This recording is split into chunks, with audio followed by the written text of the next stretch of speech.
Hi, I'm Matt Grant, host of Celebrity Hour. I'm here today with Eric Viskovicz, who is a trainer for the stars. And I'm right in saying, Eric, that you've been on 50 different television shows. 50 different shows, yeah. Wow. Absolutely. Tell us about some of those. Ranging from Dr. Phil to America's Next Top Model to Fox Sports Italy, Fox Sports. Wow. I could go on and on and on, but I don't want to bore you. What's Dr. Phil like? I didn't, you know what, it was an interesting show. It was definitely an interesting show. He's a controversial guy, isn't he? He definitely is a controversial guy, absolutely. He wasn't at first with Oprah. He was just seems like he was a... Middle of the road guy. Yeah, now he's very... You know what they say, never trust a man with a moustache. That's what they say. That's what they say, yeah. Cops have all cops have a moustache. Well, yeah, be careful with that. Yeah. Hopefully you can trust them. We're not sure so. I think you can now, maybe. Maybe. So, obviously I class myself as a quasi-celebrity, coming off The Bachelor, but... well, I'm going to give you full celebrity status. Well, that's very kind. Some people do, some people don't. You've got me in shape, 40 pounds in 2.5 months. You've worked hard. I mean, you look fantastic. Look at that chest. Thank you. That for the film. I'm pretty hard now, actually. I'm pretty proud of myself, actually. You should. Yeah. You've worked hard. You put in the work. Done a lot for my ego. That's good. And I'm noticing a lot more female attention now. I'm slightly annoyed that I wasn't more in the shape. More female attention? I think that would be scary. Yeah, well, I'm annoyed I wasn't on this form when I did The Bachelor. Yeah. So anyway, me aside, you've got some real stars into shape, I understand. Yeah, I mean, we've trained anyone from Jessica Biel, Chris Daughtry, Bette Midler. I mean, you kind of name it. Huge Bette Midler fan. Is she nice? She's extremely nice. Yeah. She's extremely nice. Yeah.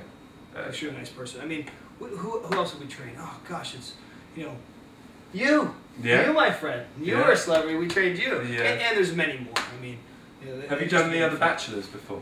No, you were the first Bachelor, as a matter of fact. Well, there we go. Absolutely the first Bachelor. That's what they all say. People come up to me all the time, they're like, "You're my favourite Bachelor," and you know when they bump into other Bachelors, they say exactly the same thing. Man, I bet you that's not true. You have that charisma, that sputzma. Thank you. Is that right? Do you take checks? Checks. Checks or Visa? Cash, please. Cash. Alright, okay. I'll see what I can do. How did you get involved in fitness in the start? Well, what got you into it? You know what? My brother. You know what's interesting is my brother was kind of like your bully type older brother. And he pretty much was like, listen, your nipples are terrible looking. Really? Yeah. What was your brother doing looking at your nipples? I don't know. He was a weird kid. Is he married? He's married. He has kids. So okay. Right. So he's, But he was a nipple watcher. He was a nipple watcher, and he said, he pretty much said I was disgusting. Really? As a matter of fact, yes. Was this just puppy fat? Was this just being young and having a bit? It was. I was like. These weren't full-grown man boobs we're talking about. No, they were kid boobs. Yeah. Yeah. Yeah. Pre-adolescent boobs, I guess. Yeah. Yes. Sort of like not really big enough for a bra. No, I didn't have to wear a brassiere or anything at that point in time. That's nice. Yeah, so I had that going for me, which was good. So your brother says, look, dude, you got manky nipples. You're pathetic. You need to get in the gym and get started. Okay. And he kind of helped me get started in the whole thing. And how old were you at this point? 12. Oh, okay.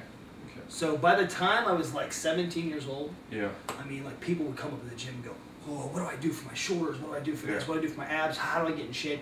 I was the guru then. So I'm already I get a little bit concerned about when you see really young guys working out with free weights down the gym, because I think, are they going to restrict their height growth? Because I know some guys... Absolutely can. Yeah, you're a tall guy, but you're lucky, because I've seen my dad's 6'4", so maybe, Do you think you've lost an inch or two? I hope not, because that would be terrible to think about that. But some people start way too early. Yeah. Absolutely, but there's no doubt about that. I mean, at an early age, you should be doing push-ups and crunches and things like that, but nothing other than that. So stay away from something, or have something that really knows what they're doing to guide you along. Because when I started about 18, 19. Good age. And 16. 16, yeah. I probably 15 started, or 16. Really. I started too late really with free weights. I was just doing cardio before then, and it took me a long time to get into it, because my muscles just weren't used to this. When you're so tall, too. Yeah. So you have to pack on more muscle to look more proportional. The short guys, that's pretty easy for them. So yeah. So your brother got you into it, and then you really got the bug. I did, and you know what? And even though he was tough, it was actually, I guess it was the best thing that ever happened to me. Yeah. Because I've been doing it ever since. Did you get to a size where you walked home one day and you felt like Arnie and you just beat the crap out of him? You know what? We did come to blows at one point in time. And Arm wrestles? I went arm wrestle the kid. The kid's pretty arm wrestle wise. I don't think he ever lost. But you're kidding me. Wrestling wise, I mangle him up into a pretzel. So your brother is a pretty tough guy. Out. So if he's seeing this, you know, he'll be talking to me tomorrow. It's interesting that you didn't, because often a lot of the times, you know, the younger brother goes out, gets worked up, pumped up, and then comes back. I was too old at that point in time. Right, okay. By the time I could beat him up, it was like, okay, that would be kind of silly. He was kind of married or something. Well, maybe, almost soon, yeah, actually. It'd be weird if I walked into his house and started in front of his wife and kicking kids. some butt. Yeah, he would probably be disturbed about that. Probably get arrested. He's pretty big right now, too. He's a cop. He's pretty large. Has he got a moustache? No, but he probably will at some point. Yeah, probably. And does he eat donuts? No. That's what cops do. Yeah, that's what I've heard. But I mean, I don't think he eats too many donuts. But he may like a good donut. But he likes a ho-ho. You know, that's what he likes, a ho-ho. Well, we all like a ho. Pittsburgh, hey? Yes. I'm from Pittsburgh. Didn't your team just win the Super Bowl? As a matter of fact, we did. And don't forget the Hockey Stanley Cup. So there's the Penguins, right? Penguins. Good. You know, I'm learning. Good, you are learning. Because, you know, we don't very have these... Good. We don't have these sports. In cricket, they have, like, the bird trippers or something, right? No. Where you got that from? So, Pittsburgh, an industrial town, right? It used to be an industrial town. Now it's not so much anymore. You would love Pittsburgh. Really? It's actually a beautiful place. Do they have beautiful women there? They do. They do. There's more guys to girl ratio, so you wouldn't really like that. Because normally you go to a bar and there's like two hot girls and 50 guys going, hey, how you doing? How you doing? Was that one of the reasons that got you into fitness? Because there was so many men fighting out for the hot women that you wanted to get pumped up? Maybe. I didn't even think about that. Maybe. I could have been. I wanted to get pumped up to be that, you know. Yeah, be that. For the two girls. That extra guy. Yeah, right. That unique selling point.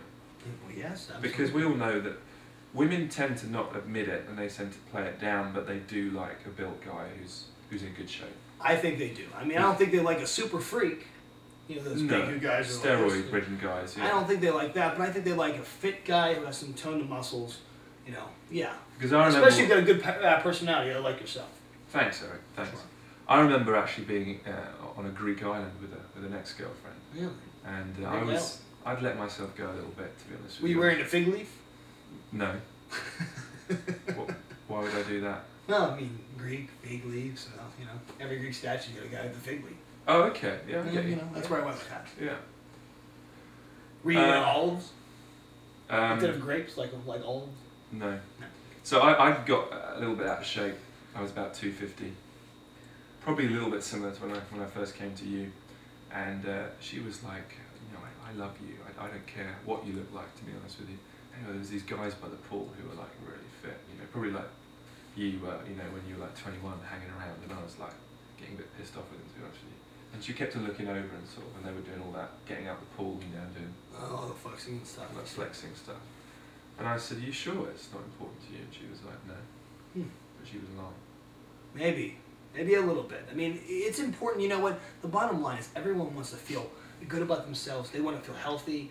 They want to have that confidence. They want to feel sexy, and that's what fitness brings to people. Yeah. In all honesty, and that's what we teach. Yeah. I mean, we teach that it's important that people just have to realize that in order to make a lifestyle change, you know, you have to dig deep within yourself. Because now you've got the confidence and the pride that you don't have to worry about things like that. But it really is a lifestyle change. You can't do this half-heartedly, can you? You have to make a decision. It's like giving up smoking. If you really want to stop smoking, you have to just stop. You can't have 2 a day, 3 a day. No. And I guess it's the same with fitness. It really, you have to do it the best possible way. And the problem is, out there right now, is people just don't do it the best possible way. They do it, I mean, all these gimmick things like this. I'm going to go on the cabbage soup diet, or I'm not going to eat no carbs for a while. They're not lifestyle changes. You're not going to eat no carbs for the rest of your lives. You want to eat a balance of foods, and that's what we teach people. Is we teach them, you know what, a balance is correct, but we also have to teach them a lifestyle change. It's up here. You know, a doctor will say, hey, don't you ever eat that thing again. What's that going to do for you?